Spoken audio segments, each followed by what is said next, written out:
pertemuan yang menegangkan di Gedung Putih, para pimpinan Eropa berkumpul di Lancaster House, London untuk menegaskan kembali dukungannya bagi Ukraina.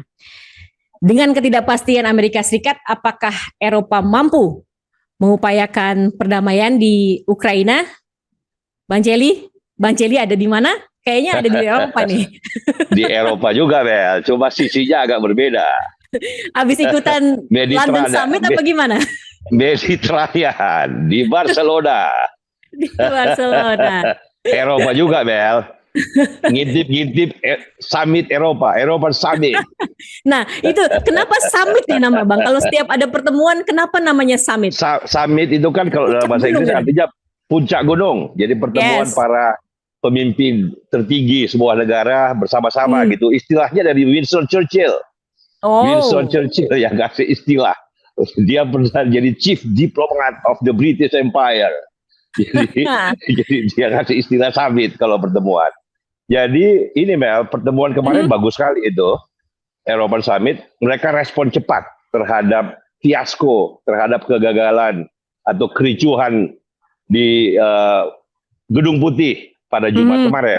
Jadi harus respon cepat dan bagus sekali mereka bisa berkumpul, bukan hanya kepala negaranya ya, bukan hanya pemimpin pemerintahan, tapi juga ada NATO, dari NATO dan pimpinan Uni Eropa. Ya. Jadi mereka semua bertemu dan mengundang Zelensky langsung. Jadi bagus sekali karena mereka sadar bahwa mereka harus bersama-sama menghadapi Rusia, tetapi mereka juga sadar wawancara Keir Starmer menjelaskan hasil pertemuan itu. Juga mereka meminta supaya tetap Amerika Serikat bersama mereka, bersama Eropa dalam membantu perdamaian Ukraina. Jadi tidak ada jalan lain sekarang ini. Jangan lupa Mel, ingat nggak bahwa walaupun niatnya bagus sekali, Eropa, Keir Starmer, Macron, pemimpin Eropa jangan lupa sekarang menghadapi masalah domestik masing-masing yang juga tidak mudah. Tidak ada pemimpin Eropa sekarang ini yang negara besarnya, yang populer, yang punya approval rating yang tinggi. Semua di bawah 30%. Mau Starmer, mau Macron, mau Olaf Scholz di Jerman. Selain itu pertumbuhan ekonomi mereka kan sangat amat rendah, di bawah 1% dibandingkan dengan Amerika dan Cina. Sehingga kalau mereka toh misalnya tanpa Amerika mau menggenjot biaya pertahanan untuk bisa comparable dalam menghadapi masalah di Ukraina, itu butuh waktu 5-10 tahun. Itu pun belum tentu mereka bisa meningkatkan cepat anggaran pertahanan untuk membangun militer yang kuat menghadapi Rusia. Karena rakyatnya kan bisa berontak. Pemimpin politiknya nggak populer, ekonominya melambat, ada masalah imigrasi. Jadi bahwa mereka bisa bersatu dengan summit di London itu bagus sekali. Itu sebenarnya yang mereka harus lakukan sekarang kan, mereka sudah berusaha dan sedang berusaha membujuk agar Gedung Putih mau membuka kembali negosiasi langsung dengan Zelensky. Memang kali ini harus diperbaiki tata panggungnya itu, Mel. Jadi jangan kayak kemarin di depan wartawan kayak simposium negosiasi kan, kata Henry Kissinger, harus di belakang layar, gitu loh. Nanti setelah disepakati hasil-hasilnya, mereka kemudian konferensi pers untuk mengumumkan kesepakatan. Itu kan begitu bagusnya. Jadi jangan bertengkar lagi di depan wartawan gitu. Karena Zelensky kan sangat ingin perdamaian asal ada security guarantee kan. Ya, betul. Nah, Eropa juga begitu, mintanya security guarantee, dan garantornya kan hanya mungkin Amerika Serikat kalau berhadapan dengan Rusia atau Cina misalnya. Jadi kita lihat aja dalam 1-2 hari ini respon dari Gedung Putih saya kira bagus tuh terhadap London Summit itu. Yang jelas Gedung Putih itu punya pemikiran strategis, Mel. Oke. Kan aksis Moskow Beijing ini kalau bersatu berhadapan dengan Amerika atau Eropa kan itu ngapain gitu loh, ngambil resiko Seperti itu yang Trump bilang bahwa you are risking the third world war kan, jangan terlalu jauh. Harus ada keseimbangan Mel dalam hal ini karena memaksakan tentara Amerika turun ke lapangan di Ukraina berhadapan langsung kalau terjadi misalnya apakah itu kita berhadapan dengan risiko besar sekali. Ya, perang dunia ketiga itu. Ini kalau backstopnya Amerika langsung kan mereka pengen tuh Amerika di lapangan juga sebagai garantor security ya backstopnya ya.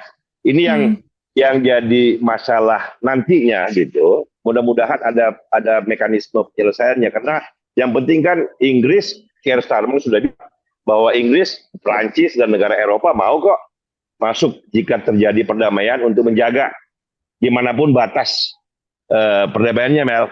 Jadi Amerika masih berpikir apakah akan turun pasukan juga, tapi sebenarnya secara implisit kalau ada kontrak kerjasama mineral dengan Ukraina kan Trump sudah bilang bahwa we are going to back you up gitu. Jadi mestinya akan terjadi kesepakatan seperti itu kira-kira. Oke. Dalam hasil summit kemarin kan juga ada yang namanya coalition of willing ya Bang ya.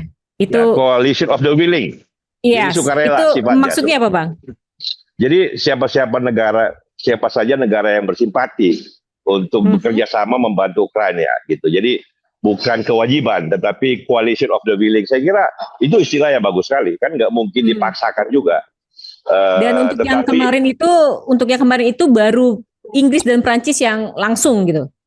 Ya, ini sekarang Keir Starmer sama Macron kira-kira kayak peran Churchill dan De Gaulle lah ya dalam upaya membujuk Roosevelt. Kalau kita kembalikan ke dalam sejarah, Mel, jadi ini Prancis dan Inggris sebagai aksis di Eropa yang kemudian berusaha merangkul Amerika Serikat untuk sama-sama menghadapi problematika yang mereka hadapi dalam hal ini Ukraina dan Rusia ya. Jadi satu hal pada Keir Starmer kemarin kalau waktu dia wawancara ada hal yang penting yang berubah dari sebelumnya, yaitu dia bilang bahwa kita siap menurunkan pasukan di lapangan untuk menjaga kalau ada kesepakatan tentang garis batas ya di Donbas, mungkin di Crimea barangkali ya. Mereka mau jaga bukan hanya dengan pasukan lapangan, tapi mereka bilang juga udara, pertahanan udara. Ini komitmen yang baru sama sekali itu. Kalau kemarin kan 3 tahun Eropa nggak pernah mau komit pasukan darat dan udara ya. Sekarang mereka bilang kita akan komit. Tapi mereka akan berusaha meminta Amerika ikut. Ada backstopnya, ada security garantornya. Untuk memastikan kalau Rusia tidak menyerang lagi gitu. Ya, untuk memastikan bahwa Rusia kalau toh menyerang, itu ada yang bisa menjadi deterrence yang cukup kuat. Oke. Kita harus hati-hati Mel, ini Ukraina ini tidak boleh dilihat berdiri sendiri, ya, nggak boleh. Di sini statesmanship-nya harus muncul. Karena ini barangkali sebuah era baru. Ini kan era Pax Americana 1945 sampai sekarang 80 tahun. Ini sedang berubah. Ya, bukan hanya di Amerika, tetapi kita lihat bagaimana hubungan Amerika dengan Rusia dan kemudian Cina. Nah, jangan sampai arsitektur dunia baru yang akan dibentuk ya sekarang ini gitu salah jalan sehingga tanpa sadar ini apa yang disebut dengan sleepwalking into dark history ini mulai dari ingat Christopher Clark ya tentang Perang Dunia Pertama gitu kan. Soal kecil di Sarajevo di Serbia ada seorang putra mahkota terbunuh, kemudian mestinya persoalan lokal dia menjadi perang dunia, yaitu Perang Dunia Pertama. Itu jangan dianggap enteng, satu peristiwa walaupun Ukraina sebenarnya kecil dalam pengertian skop jumlah penduduk dan wilayah di Eropa ya. Tetapi saya kira para pemimpin tertinggi seperti Trump, Putin, Keir Starmer, Macron itu berpikirnya bukan hanya hari ini menyelesaikan Ukraina, tetapi bagaimana supaya penyelesaian akhirnya itu tidak membahayakan kemudian. Misalnya yang kita jelaskan kemarin kan, kalau komitmen Amerika menurunkan pasukan, misalnya ya, kemudian ada apa-apa pasukan Amerika diserang, kemudian Putin menurunkan apa yang disebut dengan tactical nuclear weapons gitu, itu kan bahaya banget. Belum lagi nanti kalau Beijing ikut-ikut. Ini kan kita harus bersimpati kepada Ukraina, menyelesaikan, kan ada 20% teritori Ukraina, Mel, yang sudah de facto diduduki oleh Rusia. Ya, itu kan harus dinegosiasikan di mana batasnya. Ini kan kayak Korea Utara dan Korea Selatan lah kira-kira ya. Jadi ada tentara Amerika yang menjaganya sudah sekian puluh tahun, 5 dekade, ya stalemate begitu aja, terpisah dia. Tidak ada penyelesaian formal, tapi ya sudah. Toh Korea Selatan bisa dibangun. 50 tahun malah jadi negara maju kan.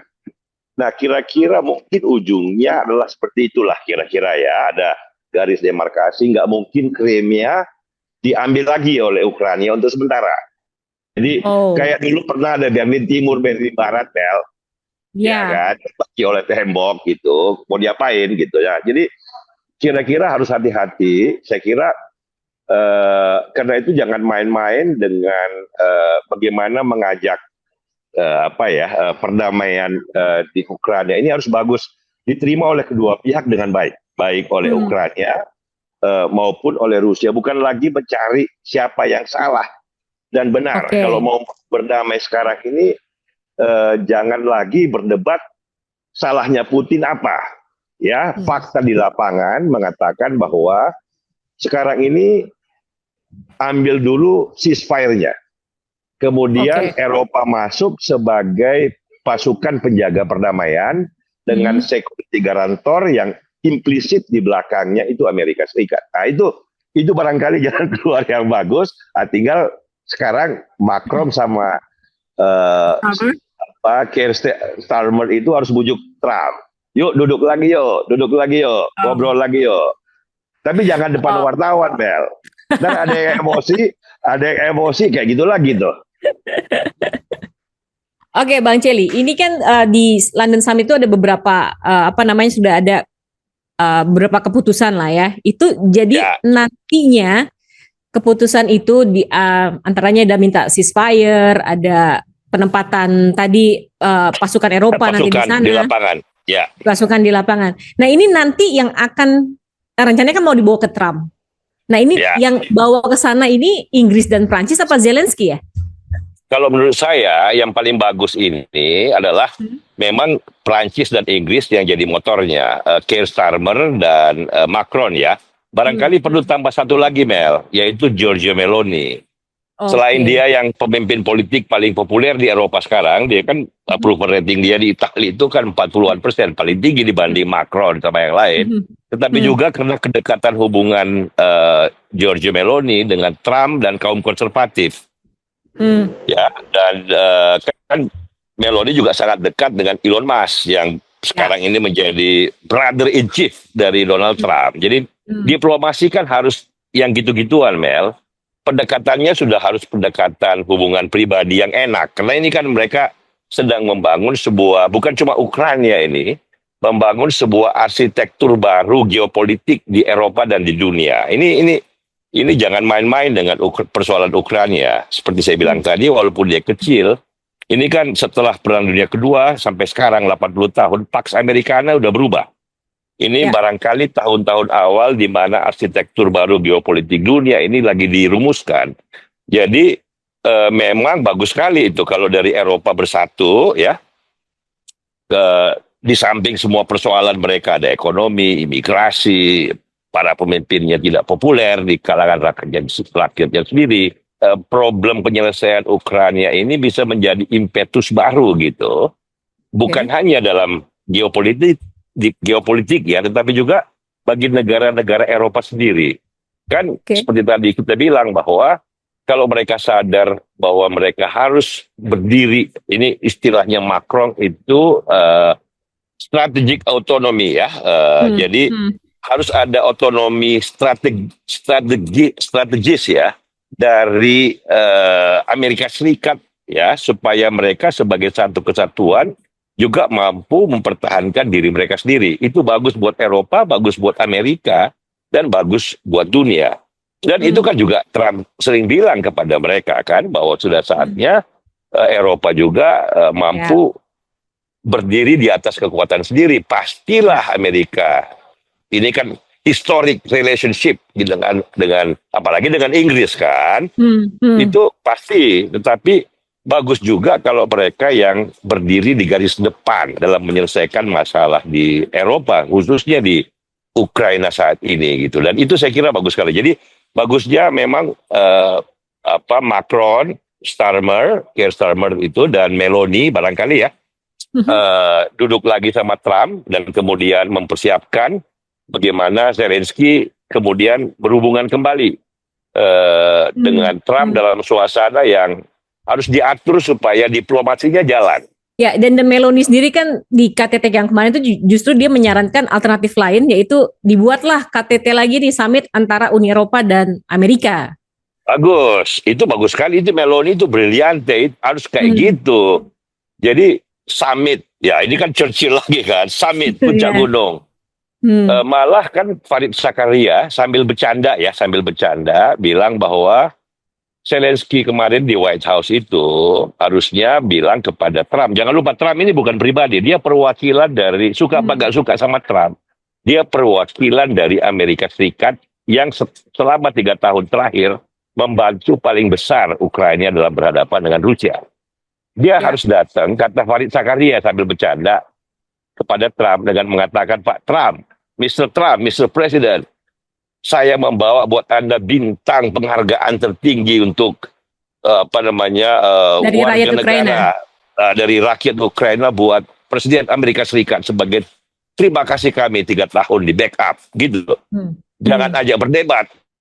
Nah, saya kira orang kan mengerti itu, kasih summit lah Eropa dan Amerika, kasih panggung bagi Trump. Toh bukan Trumpnya sebagai pribadi, tetapi Presiden Amerika Serikat yang rakyatnya membayar pajak dan sebagian dikirimkan dalam bentuk senjata untuk membantu Ukraina dalam 3 tahun terakhir. Itu harus dimengerti psikologinya. Jadi saya kira bagus sekali jika ada pendekatan dijembatani, karena bagaimanapun pasti Zelensky pengen supaya segera prahara di negerinya itu berakhir. Apa boleh buat untuk sementara sebagian wilayah, terutama Crimea yang sudah diduduki oleh Rusia, apa boleh buat untuk sementara stalemate dulu di situ, garis perbatasannya dibuat, dijaga tentara Eropa dengan bantuan Amerika Serikat. Kemudian Ukraina dibangun lagi sebagaimana Korea Selatan kan dibangun. Cepat itu bisa maju. Perbatasan dengan Korea Utara kan ya sudah dijaga oleh tentara masing-masing gitu loh. Jadi itu saya kira untuk sementara London Summit ini kalau bisa ke arah sana sambil mempersatukan kembali Eropa, memberikan satu makna baru bagi kebersamaan mereka gitu loh. Mudah-mudahan mereka bisa populer lagi di kalangan rakyat mereka sendiri. Karena kan mereka sangat gak populer tuh di kalangan rakyat mereka sendiri tuh. Bagaimana mereka menjadi tokoh dunia sekarang ini sambil mengatakan kepada rakyat Inggris, rakyat Prancis, rakyat Jerman bahwa kita punya satu tujuan besar bersama-sama, mimpi besar bersama-sama membangun sebuah dunia yang lebih adil, lebih baik tanpa agresi. Itu kan bagus banget tuh. Siapa tahu Keir Starmer bisa mengikuti jejak Winston Churchill, kemudian Macron mengikuti jejak Charles de Gaulle. Itu kan bagus banget gitu loh. Ya, dan approval mereka naik gitu ya. Mudah-mudahan Mel, mudah-mudahan. Oke, Bang. Politisi kan selalu begitu. Jadi cari momentum dalam negeri mereka kurang populer, siapa tahu ada peristiwa geopolitik dan sekarang ada. Ini panggung sejarah, ini sejarah sedang berputar cepat. Ini jalan bercabang sejarah, Mel. Ya. Statesman itu, negarawan itu lahir dari hal-hal semacam ini. Nah, siapa yang di Eropa muncul sebagai negarawan? Apakah di Amerika Trump bisa menjadi negarawan? Apakah sekarang juga Putin kan? Ada Medvedev, udah komentar tuh. Medvedev kan, ini ketua partai terbesar di Rusia nih. Ya kan dia mencari celah. Ini kan pasti sebuah Xi Jinping juga pasti nonton TV terus tuh lihat apa yang terjadi pada London Summit, apa yang terjadi di Washington, apa yang terjadi di Moskow gitu. Nah, inilah saatnya membangun satu arsitektur politik baru ke depan. Kalau memang Pax Americana dalam bentuk sebagaimana yang kita alami sejak tahun 1945 berubah, nah ini saatnya untuk membuat arsitektur awal yang lebih bagus lagi ke depan. Ini kan kita nggak tahu. Dunia ini kan berputar cepat. Aktor-aktornya sekarang ini kita lihat siapa yang muncul sebagai pelaku terdepan. Sehingga sejarah mencatat dengan tinta emas. Gitu loh kira-kira. Oke, tapi kalau bagaimana misalnya Trump juga menolak nih tawaran dari London Summit ini? Apa mungkin nggak? Saya kira nggak akan menolak. Toh kemarin dia sudah oke sebenarnya kan. Ini kan tinggal psikologi aja. Ini tinggal psikologi bagaimana presiden negara superpower yang de facto sudah membantu Ukraina ini merasa diapresiasi dan memang ada salahnya Trump. Salahnya Trump kemarin itu dia juga emosi. Setelah Zelensky emosi, dia kebawa emosi. Gitu loh, mestinya kan psikologi pedagang, Mel. Pada ujungnya kan harus ada deal. Harus ada deal.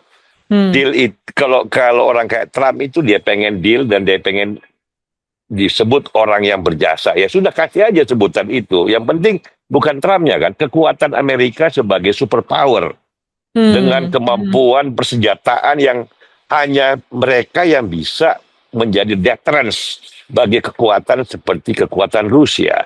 Nggak ada negara lain di Eropa yang bisa begitu gitu. Untuk mau diapain? Jadi tinggal bagaimana kemarin itu kan masalah di Gedung Putih itu psikologi. Nggak ada masalah strategik di situ gitu. Masalah 2-3 orang secara perasaan belum ketemu. Kepentingannya sudah bertemu. Perasaannya yang belum ketemu. Baper, jangan baperan. Diplomasi itu jangan baperan. Betul, summit Uni Eropa dan juga Amerika Serikat sekalian. Ya, betul. Jadi berunding di belakang layar, ya, summit tertutup, hasilnya baru panggil wartawan, baru konferensi pers, baru kayak simposium begitu loh. Kalau kemarin baru mau berunding sudah pakai simposium wartawan begitu banyak, pakai live lagi. Ini susah, nggak ada jalan mundur lagi kalau lagi marah-marah gitu loh. Oke. Namanya juga diplomasi, Mel, kan perang dan damai gitu. Kan pasti ada perasaan yang terluka, pasti ada kepedihan yang harus dikatakan. Itu kan namanya, makanya sepanjang sejarah perundingan itu tertutup, gak pernah terbuka kayak kemarin gitu loh. Tapi di Steimer di London Summit kemarin ini ada juga ya yang menurut saya menarik. Dia bilang ya tadi yang Eropa harus sudah mulai, dia kan bilang a crossroad in history lah ya. Ya. Temuan yang penting apa, dia bilang oke, sekarang Eropa kayaknya sudah harus bisa mempertahankan diri sendiri gitu ya. Ya. Ini mungkin nggak sih, aku pengen penegasan lagi, mungkin nggak Eropa sekarang ini untuk udah siap-siap meninggalkan Amerika gitu?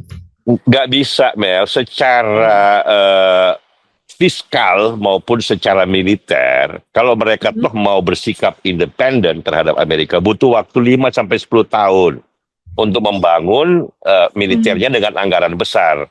Jangan lupa Eropa ekonominya lagi di bawah 1% pertumbuhan, ya. Pemimpinnya tidak ada yang populer, sehingga mencari dana sebesar itu suruh rakyatnya bayar pajak lebih banyak, bisa berontak mereka, bisa diturunkan Keir Starmer, bisa diturunkan Macron gitu loh, nggak mungkin. Itu ngomongnya aja. Tetapi kan memang mereka dalam diplomasi kayak gini ya kasih pernyataan kehendak dulu gitu loh. Kalau jalannya lancar pun paling cepat mereka 5-10 tahun baru bisa mencapai apa yang disebut dengan strategic autonomy kalau pakai istilahnya Macron itu. Tetapi kalau tunggu 5 tahun ya udah hancur dulu Ukraina, udah lenyap dia dihajar sama Putin gitu loh. Jadi ini yang disebut dengan the urgency of now. Jadi the urgency of now itu Meloni bagus sekali usulnya. Yaudah kita bikin summit lagi yuk, Uni Eropa sekalian gabung. 4 plus NATO, undang Trump sebagai presiden Amerika, toh mereka partner kok. Ini saya kira bagus sekali. Keir Starmer mulai berperan dengan baik. Macron juga bagus sekali statementship-nya. Ada Meloni yang kasih usul yang bagus. Nah itu dong. Harus kayak gitulah kira-kira Eropa itu. Nah kalau Trump kan sudah bisa ditebak. Sebenarnya gampang nih berhadapan dengan Trump. Kan dia pedagang. Dia pengen menang. Dia pengen diakuin. Kalau cuma itu sih gampang, Mel. Apa susahnya gitu loh. Ini kan psikologi aja sebenarnya. Waktu zaman Churchill, jangan lupa loh, zaman Churchill itu, Roosevelt dan Amerika nggak mau ikut campur di Eropa. Mereka isolasi diri mereka. Mereka bilang ada lautan Atlantik membatasi kita, urusannya apa Eropa? Tapi justru karena itu Churchill tahu, dia pelajari psikologinya Roosevelt. Dia pelajari, Roosevelt senangnya apa. Dia datang ke Gedung Putih 3 minggu bujuk Roosevelt. Jangan tinggalin Eropa dong, Pak Roosevelt, Mr. President, gitu loh.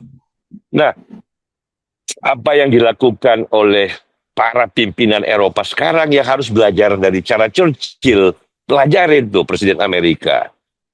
Apa karakternya, apa sifatnya, apa maunya. Karena diplomasi itu kalau sudah tingkat seperti ini, puncak gunung ya, summit itu, kan pribadi-pribadi akhirnya yang menentukan gitu. Para pemimpin tertinggi masing-masing negara itu bagaimana mereka mendekatkan diri mereka itu penting banget gitu. Dan Churchill sudah memberi contoh yang sempurna tuh. Bagaimana membujuk Amerika yang dulu nggak mau peduli sama Eropa, akhirnya ikut berperang, puluhan juta loh orang mati. Jutaan orang Amerika. Jangan lupa loh, jutaan anak Amerika, anak muda Amerika mati demi Eropa. Itu perang dunia kedua dan perang dunia pertama. Jadi kalau mereka meminta hal yang sama, ya mintanya baik-baik. Gitu loh. Ini nggak gampang loh, ini geopolitik. Oke, berarti sekarang tinggal tunggu aja nih ya Bang ya, reaksinya dari Trump juga belum mengeluarkan statement kita soal tunggu. London Summit dan juga Rusia juga belum. Medvedev sih sudah ngomong agak kasar juga ngomongnya. Kita akun X-nya. Kita tunggu reaksi Putin, Mel. Sekaligus jangan lupa tunggu apa gelagat dari Xi Jinping. Jangan lupa ini ada Moskow-Beijing Axis ya, yang betul. oleh Trump, oleh Amerika ingin dipecahkan karena ini yang sebenarnya tujuan strategik salah satu yang terpenting. Bagaimana bersikap terhadap atau membuat strategi sehingga Moskow-Beijing Axis itu jangan terlalu erat gitu loh. Ini sebagai sebuah arsitektur geopolitik itu juga harus diperhatikan. Ya, oke, baik. Terima kasih, Bang Jelly. Enjoy Barcelona. Siap.